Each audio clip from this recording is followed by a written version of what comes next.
नमस्कार, आपण पाहताय लोकराज्य न्यूज 24। पाहुयात महत्त्वाची बातमी। राधाकृष्ण विद्यालयात आज संविधान दिन मोठ्या उत्साहात साजरा करण्यात आला। घर घर संविधान या उपक्रमांतर्गत विद्यालयातील शिक्षक श्री ढाकणे सर यांनी संविधान दिनाचं महत्त्व समजावून सांगितलंय। यावेळी मुख्याध्यापक नागनाथ काळे सर यांनी भारतीय राज्यघटनेचे शिल्पकार डॉक्टर बाबासाहेब आंबेडकर यांच्या प्रतिमेला पुष्पहार अर्पण केला। तसेच भारतीय संविधानाचे पूजन देखील यावेळी करण्यात आले।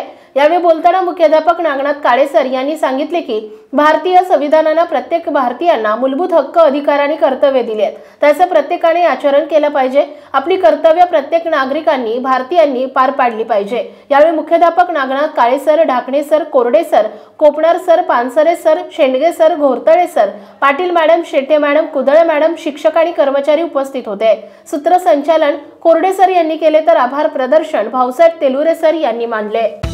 महाराष्ट्रातील महत्त्वाच्या आणि ताज्या बातम्या पाहण्यासाठी आजच आमच्या लोकराज्य न्यूज 24 न्यूज चॅनलला YouTube वर सबस्क्राइब करा आणि बेल आयकॉन प्रेस करा।